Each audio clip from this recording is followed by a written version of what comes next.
আসসালামু আলাইকুম প্রিয় শিক্ষার্থীবৃন্দ, গণিত ক্লাসে আওয়াল একাডেমিতে তোমাদেরকে স্বাগতম জানাচ্ছি। আজকে আমরা গণিতের গুরুত্বপূর্ণ কয়েকটি বিষয় নিয়ে আলোচনা করব এবং এই বিষয়গুলোর চমৎকার কয়েকটি টেকনিক নিয়ে আলোচনা করব। আশা করি ভিডিওটা তোমাদের খুবই ভালো লাগবে। ভিডিওটি শেষ পর্যন্ত অবশ্যই দেখবে।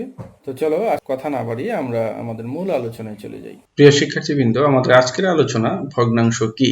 আমরা এই লেকচারে ভগ্নাংশ সম্পর্কে আলোচনা করব। তো প্রথমে আলোচনা করব ভগ্নাংশ কি, তারপর ভগ্নাংশ কত প্রকার এবং কি কি, এবং সর্বশেষে এই লেকচারের যে আকর্ষণ যে অংশটা সেটা হচ্ছে বৃহত্তম ক্ষুদ্রতম ভগ্নাংশ নির্ণয়ের সহজ কৌশল। আমরা এই বিষয়টাই মূলত প্রাধান্য দিব এই লেকচারে। তো তাহলে চলো আমরা আমাদের মূল আলোচনায় চলে যাই। প্রিয় শিক্ষার্থীবৃন্দ, আমি এখানে দিয়েছি ভগ্নাংশ বা ফ্র্যাকশন কি। ফ্র্যাকশন লিখেছি যে ভগ্নাংশ হলো এমন একটি সংখ্যা যা মূলত দুটি পূর্ণ সংখ্যার অনুপাত, অর্থাৎ ভগ্নাংশ হচ্ছে দুইটা পূর্ণ সংখ্যার অনুপাত। আমি এখানে একটা উদাহরণ দিয়েছি a বাই b, অর্থাৎ দুইটি পূর্ণ সংখ্যাকে ভাগ আকারে প্রকাশ করা হয়। তো ভগ্নাংশ মূলত দুইটা পূর্ণ সংখ্যাকে যদি আমরা ভাগ আকারে লিখি সেটা হচ্ছে ভগ্নাংশ। এখানে এই যে উদাহরণ যেটা দিয়েছি a বাই b, এখানে a কে বলা হয় ভগ্নাংশের লব বা নিউমেরেটর, আর b কে ভগ্নাংশের হর বলা হয়, এটাকে ডিনোমিনেটর। তো এখানে এই যে a হচ্ছে ভগ্নাংশের লব বা নিউমেরেটর আর b টা হচ্ছে ভগ্নাংশের হর, ডিনোমিনেটর। তো আমরা এই ভগ্নাংশ সম্পর্কে জানলাম। তো এখন আমরা জেনে নেই ভগ্নাংশ কত প্রকার। ভগ্নাংশ সাধারণত দুই প্রকার, একটা হচ্ছে সাধারণ ভগ্নাংশ, একটা হচ্ছে দশমিক ভগ্নাংশ।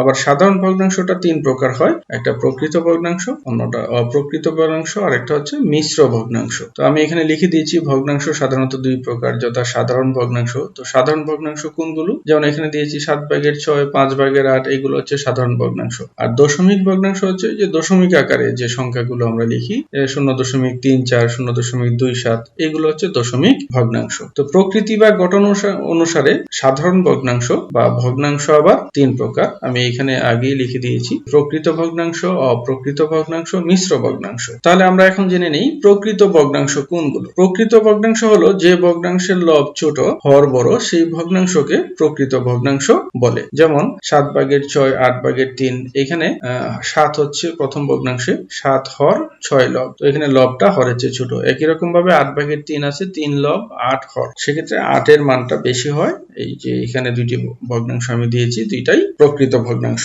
এবার আসি অপ্রকৃত ভগ্নাংশ কি।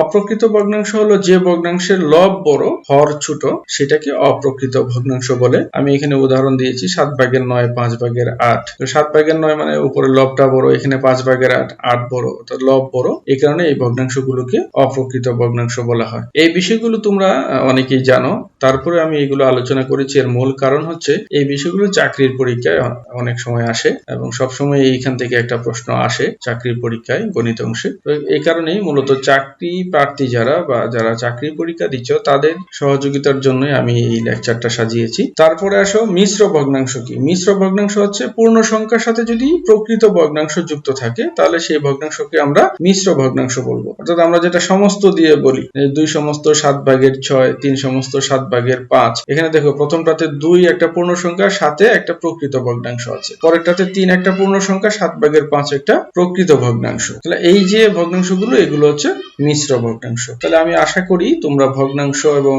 ভগ্নাংশের প্রকারভেদ, প্রকৃত, অপ্রকৃত এবং মিশ্র ভগ্নাংশ সম্পর্কে একটা আইডিয়া পেয়েছো। আমরা পরের স্লাইডে চলে যাই। প্রিয় শিক্ষার্থীবৃন্দ, আমি এখানে ভগ্নাংশের বিশেষ কয়েকটি নিয়ম দিয়েছি। প্রথমে দেওয়া আছে ভগ্নাংশের যোগের নিয়ম। তো এখানে ভগ্নাংশের যোগের নিয়ম আমি দেখানোর চেষ্টা করেছি। প্রথমে একই হর বিশিষ্ট ভগ্নাংশের জন্য, দ্বিতীয় ক্ষেত্রে ভিন্ন হর বিশিষ্ট ভগ্নাংশের ক্ষেত্রে। তো প্রথম ক্ষেত্রে একই হর বিশিষ্ট ভগ্নাংশ যখন হবে, যোগ করার সময় হরটা একই থাকবে, শুধুমাত্র ভগ্নাংশের লব দুইটা যোগ হবে। আর দ্বিতীয় ক্ষেত্রে ভগ্নাংশের ভিন্ন হর বিশিষ্ট ভগ্নাংশ, যেহেতু ভগ্নাংশের হর দুইটা গুণ হবে নিচে এবং উপরে হবে প্রথম ভগ্নাংশের লব, দ্বিতীয় ভগ্নাংশের হরের গুণফল, প্লাস হবে দ্বিতীয় ভগ্নাংশের লব এবং প্রথম ভগ্নাংশের হরের গুণফল। একই রকম ভাবে ভগ্নাংশের বিয়োগের ক্ষেত্রেও একই নিয়ম হবে, শুধুমাত্র প্লাসের জায়গায় মাইনাস চিহ্নটা বসবে এখানে। আমি 3 নম্বরে ভগ্নাংশের গুণ দেখিয়েছি। ভগ্নাংশের গুণের বেলায় এটা খুবই সহজ, যে হরগুলোর গুণফল লবগুলোর গুণফল হবে। ভগ্নাংশের ভাগ করলে এখানে একটু সামান্য পরিবর্তন হয়। দেখো a/b ভাগ d/c।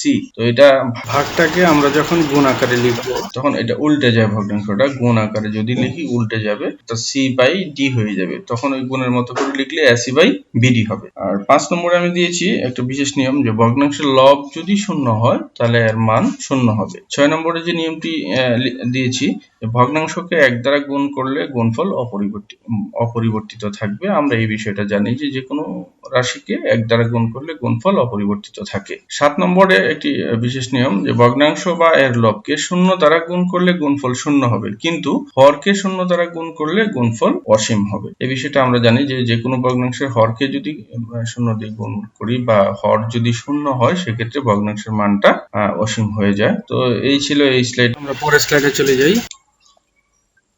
এইখানেই মূলত আমি এই লেকচারের যে মূল আকর্ষণ সেটা হচ্ছে এই স্লাইডের মধ্যেই আছে, বৃহত্তম ক্ষুদ্রতম ভগ্নাংশ নির্ণয়ের বিশেষ নিয়ম। আমি এই যে বিশেষ নিয়মটা এখানে দেখিয়েছি, অর্থাৎ এখানে 3টা ভগ্নাংশ নিয়েছি আমি। এই ভগ্নাংশ 3টির মধ্যে কোন ভগ্নাংশটি বৃহত্তম ভগ্নাংশ, কোনটি ক্ষুদ্রতম ভগ্নাংশ, সেটা আমরা এই যে বিশেষ নিয়ম বললাম এই নিয়মের মাধ্যমে এখানে দেখব। তো প্রথমে আমরা ধাপ 1 এবং প্রতিটা ক্ষেত্রে এরকম ভাবে আমরা ধাপে ধাপে আগাবো। তো প্রথমে ধাপ 1 এর মধ্যে কি আছে, কি নিব আমরা, প্রথম দুইটা, যেহেতু এখানে 3টা ভগ্নাংশ আছে, ধাপ 1 এর মধ্যে আমরা প্রথম দুইটা নিব। এখানে দেখো যে 7/5 প্রথমটা, 8/7 আমরা এখানে নিলাম। এরপর দেখো এই যে এরো চিহ্ন দিয়েছি, আমি তীর চিহ্ন দিয়ে দেখানোর চেষ্টা করেছি। আমরা কিভাবে করেছি সেইটা বোঝানোর জন্য মূলত এখানে তীর চিহ্নটা দিয়ে রেখেছি। তো এখানে দেখো নিচে 40, এই 40 কোত্থেকে আসলো, যে প্রথম ভগ্নাংশের লবের সাথে দ্বিতীয় ভগ্নাংশের হর, এই যে তীর চিহ্নটা দেয়া আছে। 5 আর 8 গুণ করলে গুণফল 40। একই রকম ভাবে প্রথম ভগ্নাংশের হর দ্বিতীয় ভগ্নাংশের লব গুণ করে ওই দ্বিতীয় ভগ্নাংশের নিচে বসাবো আমরা। এটা মাথায় রাখতে হবে, প্রথম ভগ্নাংশের লবের সাথে দ্বিতীয় ভগ্নাংশের হর গুণ করে প্রথম ভগ্নাংশের নিচে, আর দ্বিতীয় ভগ্নাংশের লবের সাথে প্রথম ভগ্নাংশের হর গুণ করে দ্বিতীয় ভগ্নাংশের নিচে লিখবো আমরা।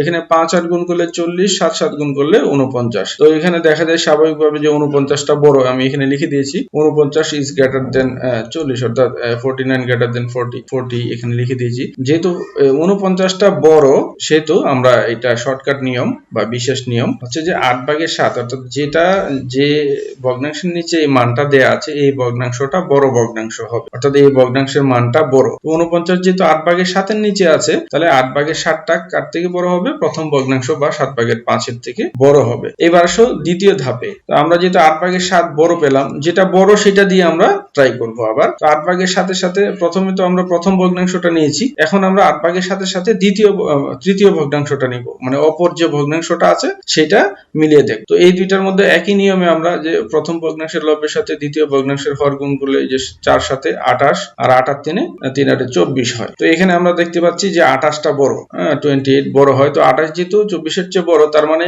28 কার নিচে আছে, 8/7 এই প্রথম ভগ্নাংশ যেটা এটার নিচে আছে। তাহলে 8/7টা 4/3 এর থেকে বড়। তো এই ভগ্নাংশটা আমরা পেয়ে গেলাম। তাহলে এই তিনটার মধ্যে দেখো আমরা বড় কোনটা, যে 8/7 7/5 এর চেয়ে বড়, 4/3 এর চেয়ে বড়। তাহলে আমরা বুঝতেই পারতেছি যে বৃহত্তম ভগ্নাংশ হচ্ছে 8/7। এখন একটা সমস্যা হচ্ছে যে এই 8/7 দুইটার থেকেই বড়। এখন এই দুইটার মধ্যে অর্থাৎ 7/5 এবং 4/3 এর মধ্যে কোনটা বড় সেটা আগে বের করতে হবে, কারণ তা না হলে আমরা ক্ষুদ্রতম ভগ্নাংশ কোনটি সেটা বের করতে পারবো না। তো আমরা এটা বের করার জন্য তৃতীয় ধাপে যাব। তৃতীয় ধাপে এই দুইটা ভগ্নাংশ মানে 7/5 এবং 4/3 এই দুইটা লিখবো, কারণ আমরা অলরেডি পেয়ে গেলাম বৃহত্তম ভগ্নাংশ হচ্ছে 8/7, যেহেতু দুইটা থেকে 8/7 বড়, তো এটা বৃহত্তম ভগ্নাংশ। এখন আমরা এই দুইটার মধ্যে কোনটা বড় সেটা বের করার জন্য দুইটা পাশাপাশি লিখে আমরা সেই আগের মতো গুণ করব। গুণ করে এখানে দেখো 4 5 20, 3 7 21। যেহেতু 21 এর মান বড়, তার মানে 4/3টা 7/5 এর চেয়ে বড় হবে। তাহলে দেখো 7/5 এর চেয়ে 4/3 ও বড়, 8/7 ও বড়। যেহেতু দুইটা ভগ্নাংশ,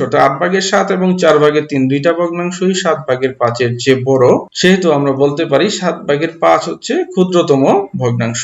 অর্থাৎ আমরা যদি এখানে লিখি, আমি সুতরাং দিয়ে লিখে দিয়েছি 8/7 4/3 এর চেয়ে বড়, আবার 4/3 কার চেয়ে বড়, 7/5 এর চেয়ে বড়। তাহলে এখান থেকে আমরা লিখতে পারি সুতরাং বৃহত্তম ভগ্নাংশ 8/7 আর ক্ষুদ্রতম ভগ্নাংশ হচ্ছে 7/5। এই নিয়মটা অত্যন্ত সহজ এবং খুবই কম সময় লাগবে। এখানে হয়তো আমি বোঝাতে অনেকটা সময় লেগেছে। তোমরা যখন বিষয়টা বুঝবে পরীক্ষার হলে, বিশেষ করে চাকরির পরীক্ষায় এই ধরনের অঙ্ক আসে, সেক্ষেত্রে চাকরির পরীক্ষা তোমাকে সর্বোচ্চ একটা প্রশ্নের জন্য 1 মিনিট বা তার চেয়ে কম সময় থাকে। খুবই অল্প সময় এটা তোমার জানা থাকলে নিয়মটা খুবই অল্প সময়ে 20 থেকে 25 সেকেন্ডের মধ্যে এই মানটা তুমি বের করে নিতে পারো। তো আমরা পরের স্লাইডে চলে যাই। এবার সেই একই জিনিস অর্থাৎ বৃহত্তম ক্ষুদ্রতম ভগ্নাংশ নির্ণয়ের সাধারণ নিয়ম নিয়ে আমরা আলোচনা করব। সাধারণ নিয়ম বলতে আমরা এই পর্যন্ত যেভাবে শিখে এসেছি, বই পুস্তকে যেভাবে দেয়া আছে, সাধারণত 4-5 যে ভগ্নাংশ আছে বা 3 তে ভগ্নাংশ আছে, ক্লাস 4 এর স্টুডেন্টরা এইভাবে অঙ্কগুলো করে। আমরা ক্লাস 4 এ থাকতে অঙ্কগুলো এইভাবেই করে এসেছি। সাধারণত থিওরিটিক্যালি যদি আসে, তো লিখিত পরীক্ষা যদি হয় এটার মধ্যে ভগ্নাংশ কোনটি সেটা বের করো, সেক্ষেত্রে সাধারণত এইভাবেই অঙ্কগুলো করতে হয়। কিন্তু যদি তোমার এমসিকিউ থাকে তাহলে পূর্বের স্লাইডে আমি যেভাবে দেখিয়েছি, যেভাবে করা আছে ঠিক সেইভাবেই তোমরা বের করে নিবে কোনটা ক্ষুদ্রতম আর কোনটা বৃহত্তম ভগ্নাংশ। কিন্তু যদি তোমাকে লিখিত চায় বা লিখিত পরীক্ষা যদি হয়, সেক্ষেত্রে তোমাকে এইভাবে করাটাই বেটার, এইটাই করতে হবে। এটা হচ্ছে নিয়ম। তো আমরা সাধারণ নিয়মটা দেখে নেই একটু, যে এখানে 3টা ভগ্নাংশ, সেই একই ভগ্নাংশ আমি নিয়েছি। 3টা ভগ্নাংশ দেওয়া আছে, 7/5, 8/7, 4/3। তাহলে প্রথমে তোমাকে কি করতে হবে, এই যে ভগ্নাংশ 3টার হরগুলো লিখে নিবে, হরগুলো লসাগু বের করবে। আমরা লসাগু বের করার নিয়মটা জানি যে এইভাবে লিখতে হয়, 4 দিয়ে 7, 8, 4। আমরা এখানে 4 দিয়ে ভাগ করেছি কেন, যেহেতু 4 দিয়ে 2টাকে ভাগ করা যায়, তো আমরা ভাগ করলে এখানে দেখো 7কে ভাগ করা যায় না, 7 লিখে নিব। 8কে ভাগ করলে 2, 4কে ভাগ করলে 1। তো এখন তো আর কোনো কিছু দিয়ে ভাগ করা যায় না, 3টাই ভিন্ন। অতএব আমরা ভগ্নাংশের লসাগু বের করে নিব। বের কি হবে ভগ্নাংশের লসাগু? 4 গুণ 7 গুণ 2 গুণ 1, 56 হবে। তাহলে আমরা ভগ্নাংশের হরগুলোর লসাগুটা পেয়ে গেলাম। এখন আমরা এই যে 3টা ভগ্নাংশ দেয়া আছে প্রশ্নে, 3টা ভগ্নাংশকে সমহর বিশিষ্ট ভগ্নাংশে পরিণত করব।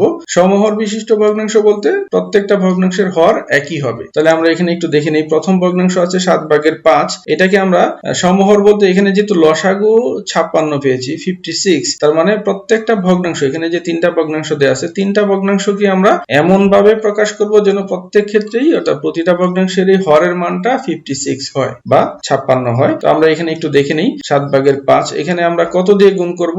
8 দিয়ে গুণ করেছি। লব হরকে 8 দিয়ে গুণ করেছি। 8 কিভাবে পেলাম দেখো, যেহেতু লসাগু 56, এটাকে প্রথম ভগ্নাংশের, এখানে 7/5 যে ভগ্নাংশটা, এটার হর হচ্ছে 7, তো 7 দিয়ে ভাগ করলে কত হবে? 8। তো 8 দিয়ে যদি লব হরকে গুণ করি, দেখো নিচে 7 8 56 হবে। তো আমরা এইভাবে প্রত্যেকটাকে, 3টাকে একই রকম ভাবে করেছি। এখানে এই 8/7 ভগ্নাংশের হর হচ্ছে 8, 8 দিয়ে 56কে ভাগ করলে ভাগফল 7, তার মানে লব হরকে 7 দিয়ে গুণ করব। এখানে 4 দিয়ে, এই ভগ্নাংশের ক্ষেত্রে অর্থাৎ 4/3 এর ক্ষেত্রে 4 হচ্ছে হর, সেক্ষেত্রে 56কে 4 দিয়ে ভাগ করলে ভাগফল 14, 14 দিয়ে আমরা এখন লব হরকে যদি গুণ করি, তাহলে কত হয়? এই যে ভগ্নাংশটা আমরা পাবো 56/42। তাহলে এই যে 3টা ভগ্নাংশ, এই প্রশ্নের যে 3টা ভগ্নাংশ দেওয়া আছে, 3টাকে আমরা সমহর বিশিষ্ট ভগ্নাংশে প্রকাশ করলাম। তো এখন আমরা দেখবো এই যে 3টা ভগ্নাংশ পেলাম, আমরা সমহর বিশিষ্ট 3টা ভগ্নাংশ পেলাম, এই 3টার মধ্যে কার লব সবচেয়ে বড়? যেমন এখানে 8/7 এর জন্য যে আমরা ভগ্নাংশটা পেয়েছি, সেটার লব হচ্ছে 49 বা 49। আর 3টারই যেহেতু হর সমান, তার মানে যার লব বড় সেই ভগ্নাংশটা বড়, আর যার লব ছোট সেই ভগ্নাংশটা ছোট হবে। তো আমরা এখানে একটু দেখে নিই যে এই ক্ষেত্রে যেহেতু 8/7 ভগ্নাংশের লব হয় 49, 49 সবচেয়ে বড়, তারপর হচ্ছে 42, তারপরে 40। তো এইখানে যে ক্রমটা যেভাবে দেয়া আছে, ঠিক একই রকম ভাবে আমরা ভগ্নাংশগুলো লিখে নিব। যে ভগ্নাংশ থেকে আমরা এই মানগুলো পেয়েছি, সেই ভগ্নাংশগুলো আমরা এখানে লিখে নিব। 49 কার জন্য? 8/7, কারণ 8/7কে আমরা সমহর বিশিষ্ট ভগ্নাংশে প্রকাশ করলে লব হয় 49। তো আমরা এখানে লিখবো 8/7, তারপর হচ্ছে 42 কোথায় আছে? 4/3 এর বেলায়, তো 4/3, 40 কোথায়? 7/5, 7/5। তো এখান থেকে আমরা স্পষ্ট বুঝতে পারতেছি 8/7 হচ্ছে বৃহত্তম ভগ্নাংশ, 7/5 হচ্ছে ক্ষুদ্রতম ভগ্নাংশ। তো এইটা মূলত লিখিত পরীক্ষার জন্য এই নিয়মে করবে। আর এমসিকিউ যদি হয়, সেক্ষেত্রে পূর্বের স্লাইডে আমি যেভাবে দেখিয়েছি ঠিক এইভাবে করবে, কারণ এটাতে একটু সময় লাগবে। আর পূর্বের স্লাইডে, অর্থাৎ আগের স্লাইডে আমি যে বিশেষ নিয়ম যেটা দেখিয়েছি, সেই বিশেষ নিয়মে করলে অল্প কয়েক সেকেন্ডে তুমি অঙ্কটা করতে পারো। তাহলে আশা করি বিষয়টা তোমরা বুঝতে পেরেছো। প্রিয় শিক্ষার্থীবৃন্দ, এতক্ষণ ধরে আমার লেকচার দেখার জন্য তোমাদেরকে ধন্যবাদ জানাচ্ছি। সেই সাথে তোমরা যারা আমার লেকচার দেখছো, আমার চ্যানেলটি অবশ্যই লাইক শেয়ারের মাধ্যমে তোমার বন্ধুদেরকে দেখার সুযোগ করে দিবে, এবং যারা আমার চ্যানেলটি এখনো সাবস্ক্রাইব করনি, তারা অবশ্যই আমার চ্যানেলটি সাবস্ক্রাইব করে রাখবে, যেন পরবর্তীতে নতুন কোনো ভিডিও দেওয়া মাত্রই তোমরা সেটি পেয়ে যাও। তো আবারও তোমাদেরকে ধন্যবাদ জানিয়ে আমি আমার লেকচার এখানে শেষ করছি। আল্লাহ হাফেজ।